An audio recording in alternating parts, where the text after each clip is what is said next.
Today we're going to be talking about light, and we're going to be talking about layers. Now, in this classic multiplane film system, the Disney people, they added in all of these little layers and composed them into one giant photograph. This only works because of how light works. So today we're going to talk about how light works.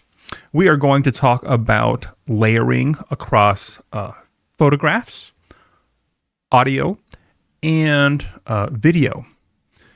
And layering is this super awesome technique for taking a bunch of different things and instead of doing them all at once in the same plane, using multiple different planes and then composing them together as one big thing in the end. This starts off our series that's basically on a little bit of photography, filming, and video editing, so stay tuned.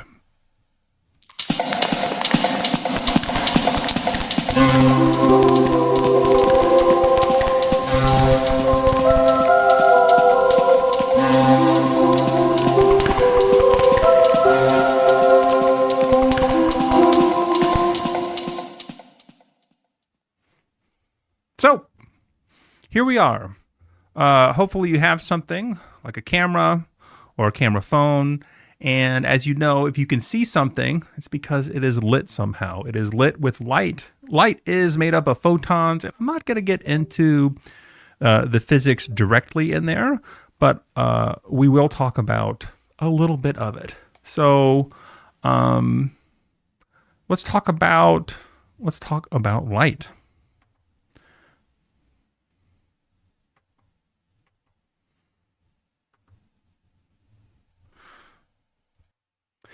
Light is made up of little photons. And sometimes people think about photons as particles, and sometimes they think about them as waves. I don't really understand this stuff. I think I got a C in Physics 2 as an undergrad, and this is really confusing because light is actually, it kind of exists on a spectrum. But let's pretend that it's like the 17th century. We are Isaac Newton, and we're just imagining everything is made up of particles. If we do that, I think it will make our life a little bit easier. But before we do that, let's take a look at the spectrum. So just like on the Pink Floyd album, if you shine in a beam of light into a prism, it will cast a kind of a shadow. But that shadow includes the entire rainbow. Roy G. Biv. So red, orange, yellow, green, blue, indigo, and violet. Why does it do this? Well, it's because light is actually on different wavelengths. If you take all of the wavelengths or you take a piece of white light, it basically is binding all of the different light in it together. So these are the wavelengths. These are in very, very, very, very tiny measurements called nanometers. And you might know also that there is this spectral light, this visible light that we see, and there's also invisible light that we can't see, things like infrared light or radio waves. For example, if you have a campfire or an incandescent light, some of that light's going to be kind of here on this this larger wavelength, and the stuff that gets really hot is going to go even larger, whereas if you go up a little bit higher, you might get like some blues, some violets. This is more like a black light color, and this is more like a campfire color. Fascinating, right? But how is it that that if we just shine a light through like a triangle-shaped thing, we actually get these different colors? Well, let's take a look here.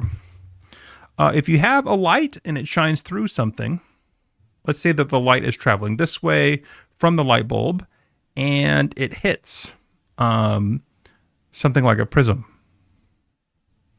Well, what actually happens is this is going to hit this prism and then take a turn.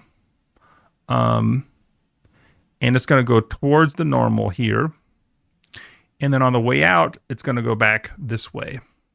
And this spreads out the light. So it's kind of curving the light because depending on what wavelength you are, you're going to get more time inside of this medium, inside of this piece of glass. There's also things like a lens, right? And if you have a lens and light goes through it this way, it does the same thing. It actually curves. I think I've got my arrows backwards. Kind of downwards here. But why are we looking at Dr. Linder's, why are we looking at these diagrams? Well, we could go straight to the source. You may know, or you may not know, that Isaac Newton was a pretty smart person, and he invented something called calculus, which is a hard math to do. And he also invented something called optics. So, this is his book on optics. Actually, it's not. This is his book on calculus.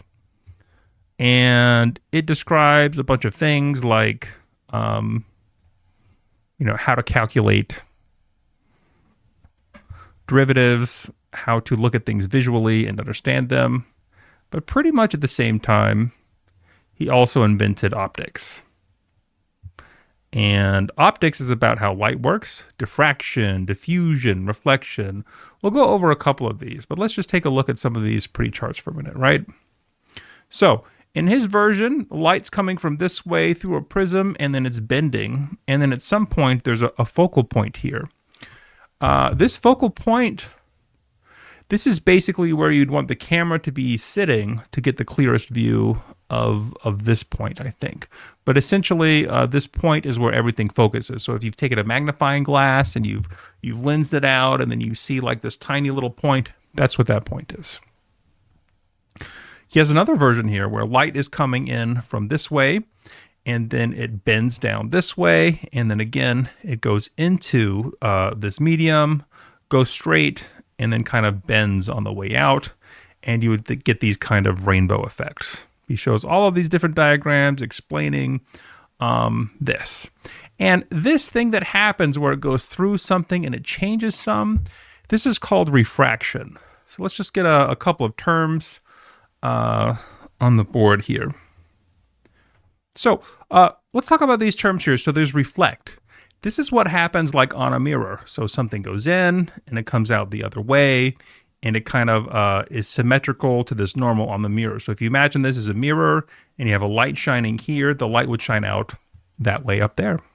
That's reflecting. Refracting is what we've been talking about up until now. It's where you go through some kind of medium and it kind of changes your direction. So if I were to sort of duplicate that diagram that we just saw, maybe it would go in like this and then kind of bend this way. That's refraction. Then we have absorb. Absorb is when you have something that takes on the light and it basically just goes away. So for example, if you had a black matte that is not shiny block, and you had a light come this way, a little photon come this way, and it just doesn't do anything.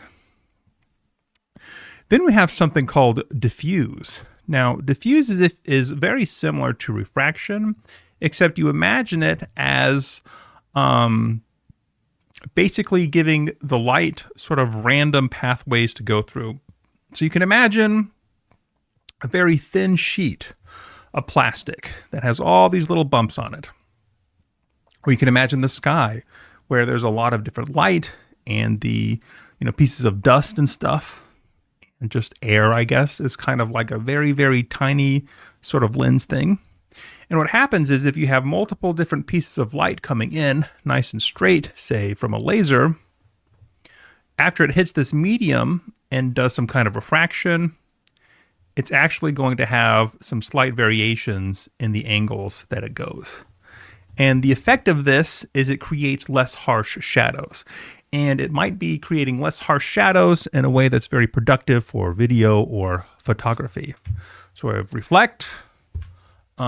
This is where you have a mirror and it's just kind of bouncing off. We have refract, which is where you're bending. Think about sitting inside of a pool and looking up at the water and how it gets kind of wonky and weird. Then we have absorb. That's where things are just taking on the light and not letting go. It's kind of the opposite of reflect. And then we have diffusion or diffuse. This is where things that are going in some particular pathway end up getting shifted and moved a little bit. So it's not gone, but it's not really directed in a unified orientation. So if we try to apply that back here, basically there is this camera here, and this camera is trying to receive light. It's receiving light from all of these directions, and maybe they have some lighting behind the camera that basically goes in and then comes back and reflects the material back to the camera. Sometimes it goes through some of these pieces of glass and it comes back to this camera until it can get this composite of images.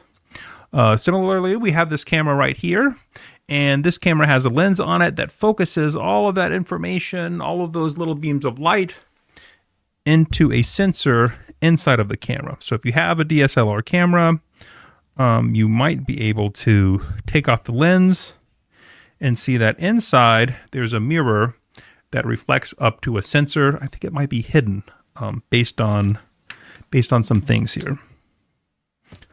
Okay. So let's look at a thing that I made. Okay, so if we imagine that there is a light source right here, and we move that light source, it's going to change what happens. If I have something that only absorbs the light, I'm not really going to see much bounce off of it. In contrast, if I have something that reflects the light, it's just kind of going everywhere. And then I have a lens, and this lens does that kind of light bending thing. So I'm going to change this light spread to be a little bit more focused. I'm going to take away the number of bounces to make them fewer. And we can see that we can make up all kinds of things where maybe what happens is we have a lens that's nice and thick here, and it bounces all of these little individual particles of light. If we go in front of that light, then this thing that can reflect it doesn't get triggered. But basically, this just goes on and on and on until the light gets absorbed. So the light can go in, it can get focused. Here's that little point, similar to the one that like Isaac Newton drew when the light kind of converges. And what happens is when this light converges through a lens, it becomes upside down. We kind of saw that in class a little bit, so I won't belabor that point. But yeah, just kind of a fun toy to play with. And what you should do is imagine that light is a kind of a beam that has a little bit of spread. And that spread can be reflected, it can be refracted, it can be diffused. And if we go a couple of bounces here, another bounce bounces off the wall, another bounce, reflects somewhat, and then just continues to bounce and bounce and bounce. So if you took one of these paths, it would go up this way, down this way, reflect this way, up this way, and even goes back in the lens, which is, the code is probably not doing exactly what it should be doing. But yeah, this is something maybe that you've experienced with a flashlight and a mirror in the dark. I highly recommend trying to do something like that just to get a sense of what's happening. And so this is the thing that makes like a camera obscura work, where you have a pinhole and it projects an image. We took a look at that as well. But something I want to focus on today in terms of the class is layering and film versus digital photography. Let's take a look at what a film actually looks like. So this is from an archival film. And basically what they're doing is they're creating this kind of thin film cellulose that goes into cameras to take those images. Now we can remember that there is a camera sensor in this camera, but before you would have to use this strip of analog film, which would record that light. It would record it because it basically just reacted to light in a particular way. Now, eventually what you're doing is you're creating this kind of a film roll, and this film roll is what you would put inside of a movie camera, or what you would put into like a Kodak kind of temporary picture thing that you might have. Now, at some point, people actually had a Kodak film that would have multiple different layers of different kinds of receptive to different kinds of light. So you would separate out the red, the green, the blue, or maybe there's 3 different colors. I can't remember exactly which ones there are now. And if you did that, you could actually get a color picture, but the processing was very complicated. So you'd have to send it out to get that processed, at least for a while. Now, the actual process for developing your own film, right? I want to show you that there's a difference here between taking a picture, which would just be when the film gets exposed, versus development, where you're taking something from a negative and then creating a big print from it. We'll see which one this actually is here in a second. So in this case, basically what they're doing is they're giving chemical baths to these different sets of aerial photography. This is kind of like World War II instructional videos for people who are actually developing the film. And by doing that, they're able to transform these pieces of film and to quote unquote develop them. So part of this ingest process, you'd have to like mark down exactly where you were, where this plane was taking like aerial photography or whatever. And then you'd take the same kind of material and you would start looking at it to make sure that everything was exposed correctly. So essentially what they're doing here is they're taking this negative part and they're projecting from the bottom a bunch of light onto this reversal kind of paper, which will turn it into a print. So they put it on, they hit some buttons or something, and then after they take it out, then it's ready for the next step. Or it might just be ready for another piece of paper as well. Then at that point, the next step is another chemical step where they put it in the solution long enough to get it wet and to make it basically about as dark as they want. Then they hang them. It looks like they're drying them in this big drying vat, or maybe washing them or something. I'm not really sure. And eventually they are taking these and they're composing them.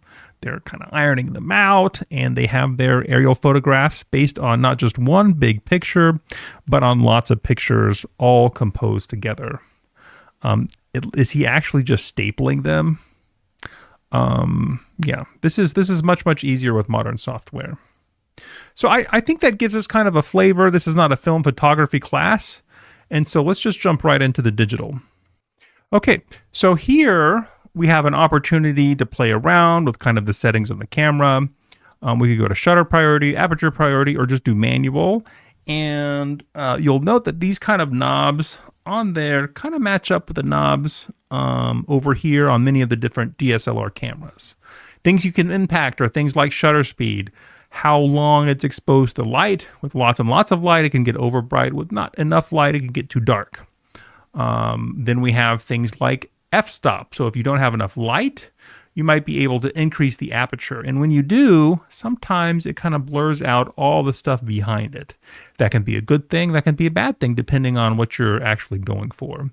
Then, if it's still kind of dark, you could actually increase the amount of ISO that you have. This is based on basically making the sensor in your camera more sensitive. So this is something that is happening digitally and has to do with, I think it's like, it has some artifacts sometimes, right? So if you increase the ISO too far, you might be able to see this in the video. It produces this kind of grainy noise, and that's basically like electronic noise or your ability to see light. It just can't like be magnified exactly. So these are the kinds of settings that you would physically change on your camera. But today I want to introduce a piece of software called GNU Image Manipulation Program and go through a couple of photographs that I've taken and show you a couple of things about that light, right? We've learned about these physical properties of light. We learned that there are colors in light. This one is, kind of colorful right here, this little picture here. And so let's talk about that now. You can download this for free. All you have to do is Google GIMP photo software and you'll find it. Let's go ahead and do that now. So for me, this is the first result, and this is the correct website. It's free. You should just be able to download it and install it on whatever operating system you have, even if you are using Linux. Amazing. Once you have this program open, you'll see a view kind of similar to mine. So I'm just going to go to File, Open, and then I'll open up this picture, which you may have seen if you were in class not too long ago. This is from a zoo, and we have a turtle right here. Now, something to notice about this picture in terms of like an art kind of perspective is it provides a lot of opportunities for interpretation. But first, let's just go over some of these controls here. We have controls for changing how big your window size is here. So I'm going to just change it so that it all basically fits into the way that I have everything kind of cropped out here. Then we have this magnifying glass. Now, if you're using a mouse, you can you can middle click. Oh, nope, you have to hold down Shift or Alt or Control. And when I hold down Control, the little icon changes from a plus to a minus. So if I click on that, I'm zooming out. So if I zoom in this way, there we go. It's like his turtle friend over there. Or maybe, I don't know, maybe his turtle wife. I don't know this turtle very good. Now, I want to notice a couple of things about this picture for a minute. One of the things is that there's not that much color in this picture. We have some yellows here from this grass, and you'll notice if I zoom in closer and closer and closer, we end up with something called pixels. Each one of these pixels has a color, and it's only as big as like the smallest thing. So if you go to something like this color picker tool, you can actually click on the individual colors and it will tell you something about this color. So if I select this color and I double click here, this tells me about these different things here, right? And I like this HSV. This is hue, saturation, and value. Hue is basically what color it is on the rainbow scale, right? So I'm changing color, I'm manipulating color so I can see more about color, and it's represented in red, green, and blue digitally. Now, it's also represented here. So as I change this hue, it's actually manipulating the red, the green, and the blue. And physically, this is actually how screens are working. If you take a microscope and you look at it really, really close, you'll see something that kind of looks like these pixels. The other thing I can manipulate, let's change it to, let's say, like a green-ish thing. I can manipulate the saturation. Saturation is how colorful in the direction of the color it is. So if you go all the way down, your current color turns to like kind of a gray color or a black color or a white color. Those all have zero hue.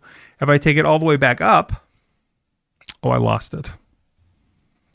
If I take it all the way back up to this this green here and I bring the saturation up all the way, it's like a super colorful color. So it doesn't have much grays. That might be too much. Then I also have this brightness. This is the value. If I go all the way to the left, it's totally dark. If I go all the way to the right, it's like as bright as it possibly can be within that color. So saturation all the way down. If your saturation is all the way down, then it doesn't matter what hue you have. It will always appear as gray or black in the end. So we can manipulate this not just for one pixel, but for all of the pixels at the same time. Let's try to do that. So I can zoom out by holding down Control and clicking a bunch. And let's just focus on this particular view of this particular turtle. And before I do that, I'm actually going to do something. I'm going to create a layer, and then I'm going to delete some of the picture so we can do something called A/B testing. How am I going to do that? Well, I am going to get rid of whatever this thing is. Oh, can't I do that? Usually you can drag things around a little bit.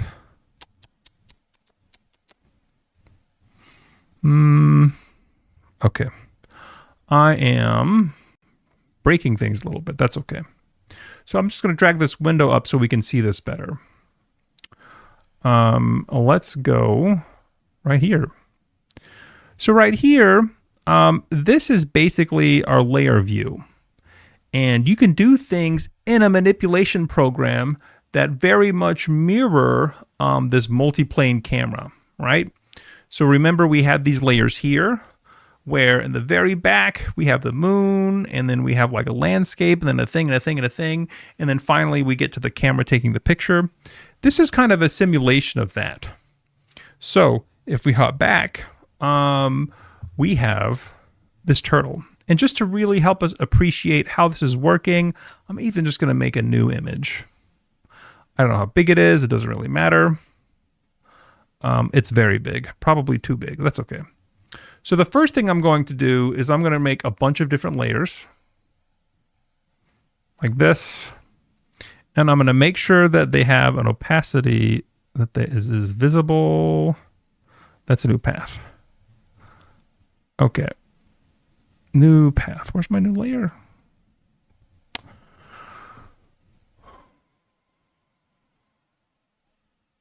Okay. I guess we'll go back and do it this way here. Let's just hide this for now. We're gonna go. If you get lost, like I just did there, it looks like I'm missing out on a window here. I want to go back to my layers. There we are. Now I have layers again. So here, your windows have, or your view rather, has a bunch of different things that you might turn on and off. I just turned back on layers because I didn't mean to actually turn it off. Now, if I go back to this other image, these things are like the same image, the same program, but it's kind of like tabs in a browser. Then I can make a bunch of images here. Oops. I don't want to make layer groups. I hit Control Z to undo. Instead, what I actually want to make is new layers. So I'm going to move this where we can all see it. This is the new layer button, and I'm going to make another one. I'm going to make a whole bunch of these, and we're going to simulate basically what they just did on this Disney multiplane camera thing. So let's skip ahead and just kind of remember here, or we'll just do this. So we have a moon, we have a landscape, we have a barn, and we have some trees. So I will make just a very rudimentary kind of copy of this in our very 2D application. So for the first layer, we'll leave it white like this in the background. For the next layer, we will add a moon. I'll just change the color here. I kind of want like a whitish yellow moon. And I will take this brush thing here. Where did they have the moon? Right up here. So I'll just make it like a little moon right here. Then if I color that in, I have a moon, right? Now for my next layer, I'm going to add in a landscape. So I'm going to find some kind of like a green color, but that's too green. So I'm going to take down the saturation a little bit to make it slightly more reasonable. And there's all kinds of ways that you could do this and make it look better, but I'm trying to illustrate a concept here. So now I'm going to make sure that I'm going to make this green right here as a landscape. And I'm drawing even though you can't see it. Then I'm going to fill it in. Now I have a landscape. Now, if I scoot over a little bit, you can see I could turn off my landscape or I could turn on my landscape. I could turn off my moon or I could turn on my moon. If I get rid of the background, I get this kind of checkerboard pattern. That basically means transparent or invisible. So I'm going to turn these back on where I can see them both. And then I'm going to do the next part. The next part, we have like a pathway, and it looks like maybe we have a barn. So I'm going to introduce a pathway. To do that, I'm going to use like a gray color. And you're going to have to use your imagination here. I'm going to draw this pathway like so. And the pathway also leads to like a barn. And so I'm going to first color this pathway with this paint bucket.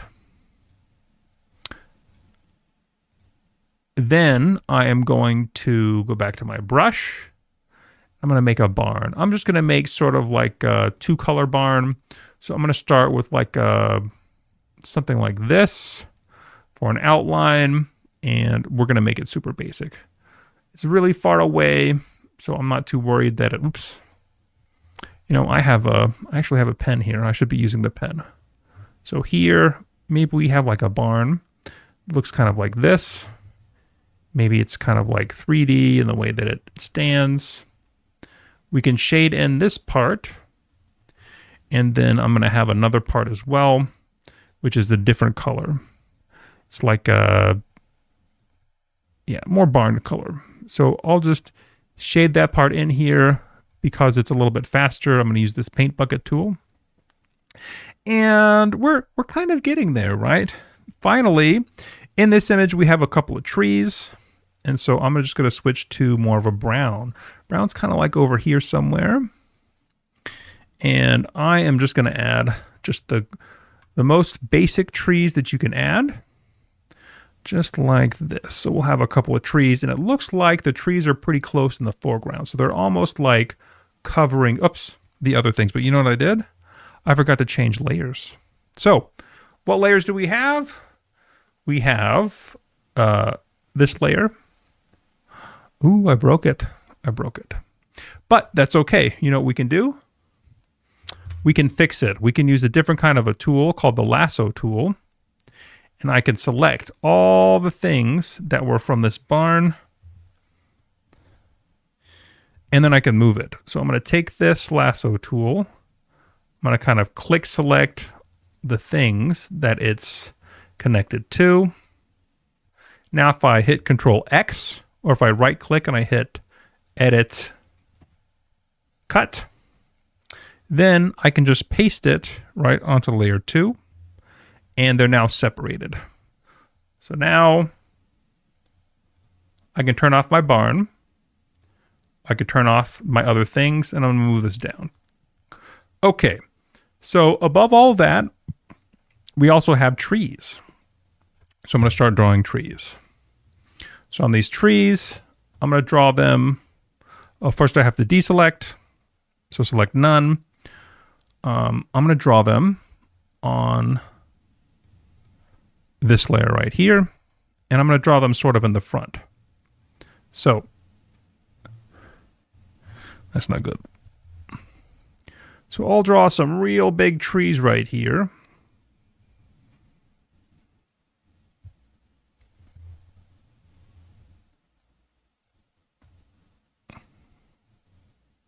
And then I'll add some leaves to them. So here's a here's sort of like the bark of the tree,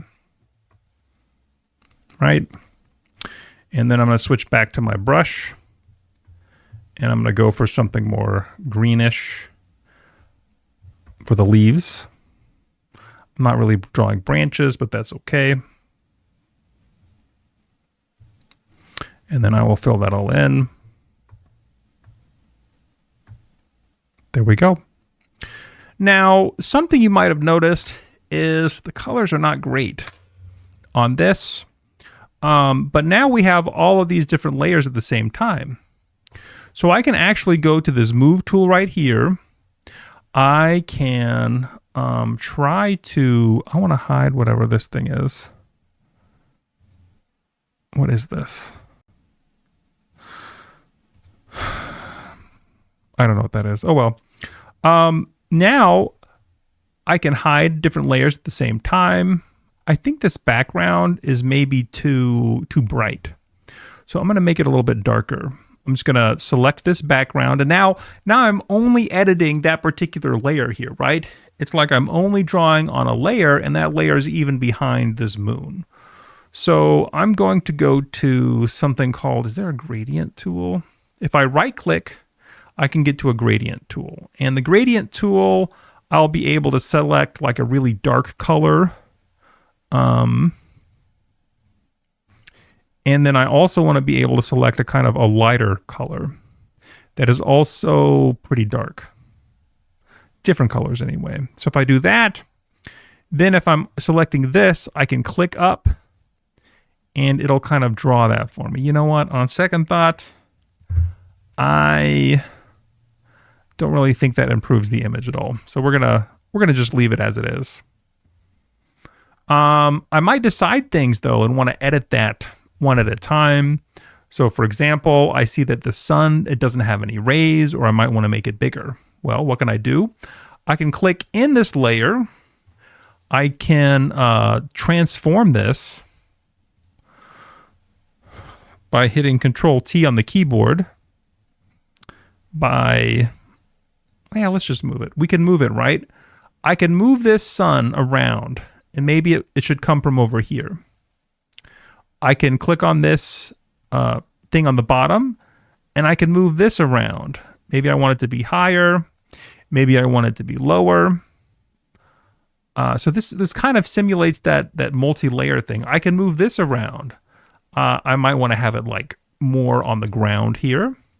I can also move the tree around. I can move this tree and I can put it like right in front of the path or away from the path. Another thing I can do is I can duplicate the layer. I can right click on this layer. I can duplicate the layer. Now I have two trees. And at this point, I can take that image. I can transform it horizontally. So that's like flipping it over, mirroring it. If I flip it horizontally, that's the whole image. I actually didn't want that. That's fine. I just hit Control Z to undo it. Instead, let's just click on Select.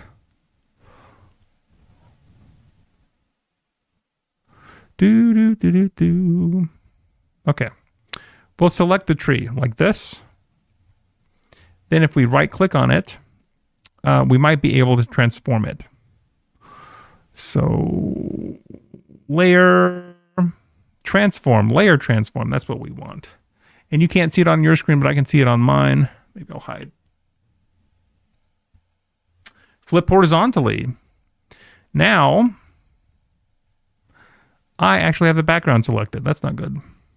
So here, I think I'm just too zoomed in here.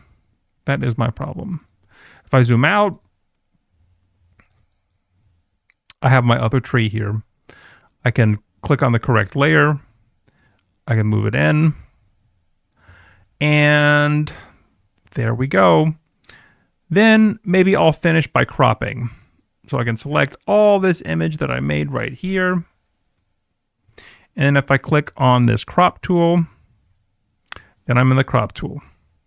I can select all this stuff right here.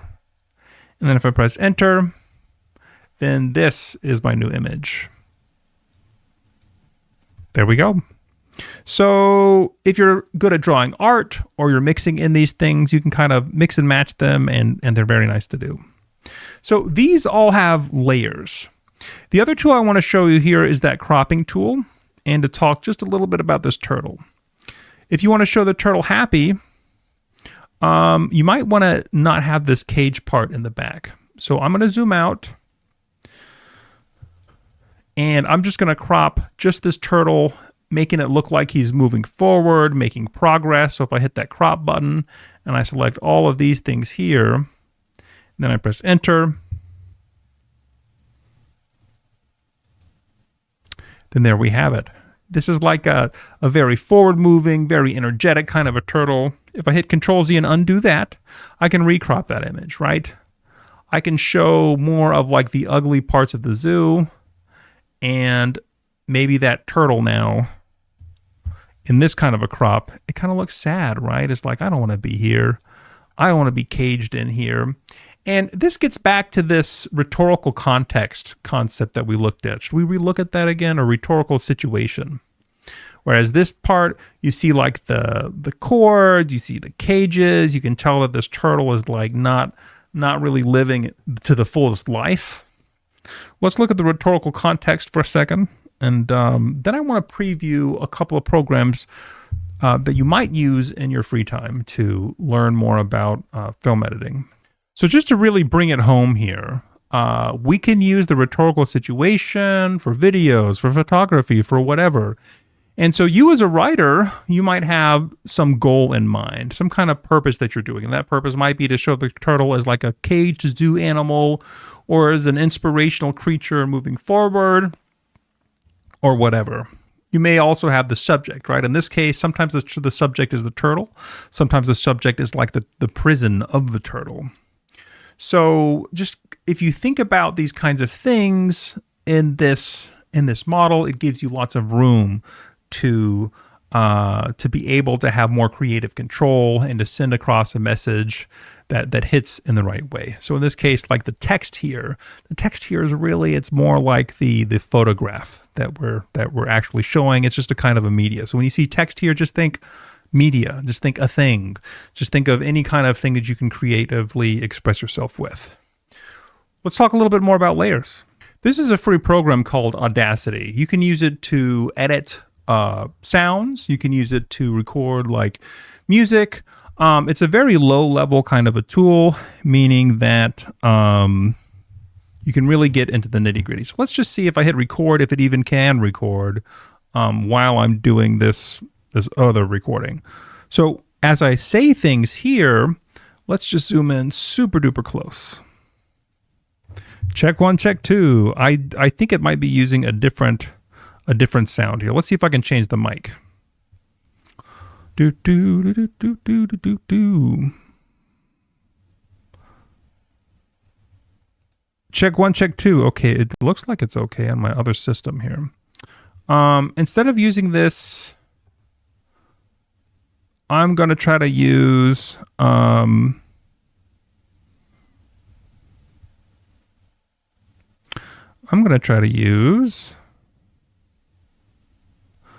this one. This is coming from my camera. So from my camera, if I talk here, then you can see these waveforms appear. Now, what do these waveforms look like? Let's zoom in and see here. So if I zoom in, we can see that this is actually just kind of like pressure. So we've got these wiggly waves moving around here. And if I hit play, if I talk here, I don't know if you can hear that in the background. Hopefully you can't. I might be able to import this desktop sound here for a second. Let's do that. So I'm going to hit play again. Uh-oh. Oh, I'm in the wrong spot. If I talk here, then you can see these waveforms appear. So now, what do these waveforms look like? Now, something that you probably also don't know, or you may or may not know, is that you can combine these together. So I'm going to do just a quick harmony here. La. Now, I'm going to add another layer. It's not actually harmony yet, right? If I add another layer here, hopefully it doesn't actually, I'm going to do this so we don't hear it. I have to hear it a little bit. Okay, I don't know how this is going to come out in post, but what you can do is you can actually add a new track, and that's a way to layer it. So I'm going to add another mono track, and we'll see what happens here. La, la. So if we compare now if I play both of these things at the same time, let's see what that sounds like. La, la. Something interesting also is you can manipulate these individually. Let's say that I wanted these to happen at the same time. Well, in that case, I can go to this tool. I can just delete some of this. Now, the harmony part happens first. La. And I apologize for any echo that you're getting there, but you get the point, right? You can add lots of different layers, you can add different sound effects, and then you can manipulate them one at a time. If you're doing a professional music recording, you might have 16, 17, 30 different tracks, all kind of going on at the same time, maybe being different instruments, maybe being different vocals, and you can isolate them and you can manipulate them as you like. You can also do more like production things to them. Like you can, make some kind of effect, like reverb or distortion or whatever. Let's just try a little bit of reverb on this. I don't know how much there's going to be. We'll try it out. Can't really hear it, but basically it makes it sound like it's in a big echoey room. Okay. Another program, it's not free, but for all of the things we're using it for, you can use the free version. It's called DaVinci Resolve. Let's take a look. So for this demonstration, I'm just downloading this Charlie Chaplin Makin' Livin'. I'm also going to turn off the system sound for now. And basically what this is it's an old silent film thing, right? I haven't seen it. It's sort of like a funny guy with a bad haircut, or bad mustache anyway. And so you can see this is kind of old. It's got some things happening, but it'll do for like some stock footage that we can play around with. Now, I've already downloaded DaVinci Resolve. I'm not going to go through that. You can Google how to do that if you want. So at this point, I'm actually going to go to a new project. I'm just going to click New Project. And that is now asking me to name the project. You can't see this, but I'm just going to call it Example. So now I have this program. It's called DaVinci Resolve. I'm going to try to resize it so that you can see it a little bit better here. Okay. There's sort of this dance that I have to do because of the size of what I am showing you here. So let's try to get that right. I'll give me a second. Okay, that's kind of close enough, right? So this is kind of what the program looks like with nothing there. There's a bunch of these different views on the bottom. There's like media importing, and the one that we're actually going to really use is just called Edit. Now, to put in that information, I went ahead, I downloaded that Charlie Chaplin thing. I'm going to drag it into my media. And I think I actually am going to do something else first. So actually, it looks like I can't drag that, like the media type is wrong. I'm going to see if there's a different version I can use. So I just needed to download the MP4 version, which I just did. Okay, now it's working. So if I drag it here, I'm just going to keep my things basically the same. And this is like a reading bar. This kind of reads where you are. And just like in some of those other programs, I'm going to hold down like Control, I guess this time it's Alt, to kind of zoom out. It looks like this goes to about 8 minutes, right? And what I can do is I can cut this up and I can rearrange it. So it looks like in this particular example, we're starting with these two business guys kind of talking. There's some other thing happening. Oh, this is kind of exciting. We have like a train that is exploding, something exciting here. So what we can do is we can use a couple of these different tools. I'm just going to move myself in OBS so I don't take up quite so much space. Hey, there we go. So we're just going to use two tools. These two tools are this blade tool right here. And what this blade tool does is you can hit play. You can move things around. I'm going to turn it down so you don't have to hear it so loud. You can move things around and it just kind of snips. So for example, I might want to just cut out this part where it makes it look like something funny. So if I cut right here, I'm going to zoom in. You'll see that there's a small thing that's been made here, and I can cut right there. I can cut here, I can cut there, I can cut there, I can cut anywhere I want to cut. And if I make those cuts, then I can do something else. What I'm going to do is I'm going to add another track. Maybe I'll add another couple of tracks, and I can rearrange these videos. So I can move this movie, what is this called? Selection mode. I can move this up to a different layer. And just like before, the one that's on top is basically the one that's going to be seen. And this will actually play both sounds at the same time, so it's not exactly ideal. But before, this frame showed this guy standing alone, and now it kind of shows them the same. You can do other kinds of manipulations here. You can do things like you can change how fast it happens.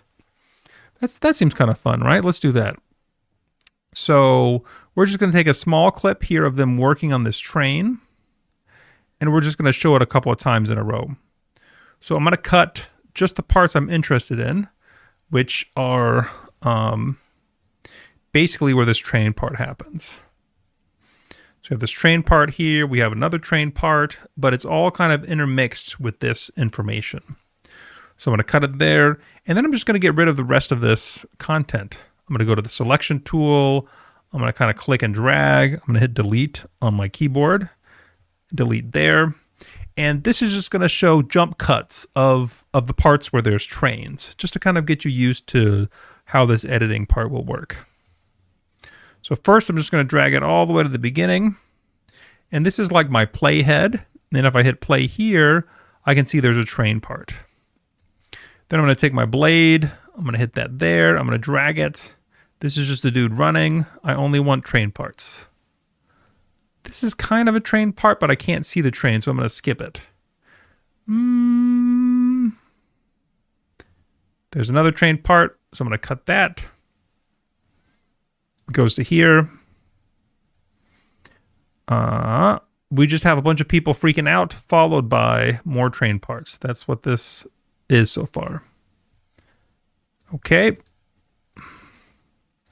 So now I'm just going to do two different parts. I'm going to take out all the parts that are not train, and I'm going to move them. Not train, train, not train, train, a little bit of not train, train. So now I'm just going to mute this for my own benefit. And I would do that by taking these kind of like associated audio tracks. Okay. So now I have all these pieces, and I think they're all basically train. Is this train? This is train. So if I replay this like this, what we should see is a train thing, and it should cut, and it's another train thing. There it is. It's another train thing. Then it's another train thing. It looks like I got a little bit of not train there, but you get the idea. Still train thing. Up. I'm going to try to cut those other parts here. To do that, I'm going to hold Alt. I'm going to use my scroll wheel to zoom in. We're going to use this read head to show where we are. Looks like it's there.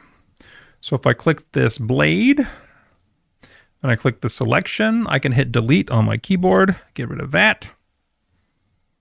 Okay, that got rid of that non-train part. Train, train. Okay, I think the rest is good. So what I'm going to do is I'm going to zoom out. I'm going to delete all the extra content that you have right here. And then I'm going to, just going to let it roll here. So I could hit play, but instead of that, I'm going to go to this quick export button. Now, this quick export button, it will allow me to save this as a whole video file. That's its own thing. I could upload this to YouTube. I could do whatever I wanted with it. So I'm going to hit export. I'm going to call it train.mov. And basically it's rendering. So it's kind of like putting all those pictures back together, kind of like production work. I'm going to tell you about one more free program. It's called VLC. VLC is Video LAN something, but you can basically play any kind of file that is a video file, basically using this program. So I'm going to open it. Here's my file. And then when I play that, we'll just see it again. This is running as its own kind of video. We're seeing a cropped version of it, but and I think it's muted, so there's actually no sound in it. But that's it. We did it. We edited a video. You could, of course, use lots of different clips from archive.org to make something or whatever. For now, we're going to mostly be looking at photography, but I thought for those who want to get started, this is a great way to do that. We looked at layering, right? So all of these programs had layering. I just really want to emphasize that for a second. We had the photo program. We can do layering. We can have multiple different images that are all kind of transparent that can post to one thing. For the audio program, for Audacity, we could do multiple layering. We could have multiple different tracks that all play at the same time, and they can be rendered as well. And then we had this layering with DaVinci Resolve. And this DaVinci Resolve, sometimes you might have separate scenes. And if you want to do some kind of composing, I guess I could show you a little bit here. You could even compose the same thing on itself, where I'm taking this particular media thing, and I'm taking this one video, and I'm moving it. I can like just zoom out a bunch if I want to. And then you'd have like two videos that are kind of playing at the same time on each other. It's not super useful in this particular case, but what it allows you to do is it allows you to do things like change from camera to camera, etc. So it's super, super useful. We live in a great time when this kind of media thing is just easy to do. So for now, try to get a hold of a camera, take a couple of pictures, email me and bring them to the class so that we can go over them. And that's all I have. So we'll see you next time.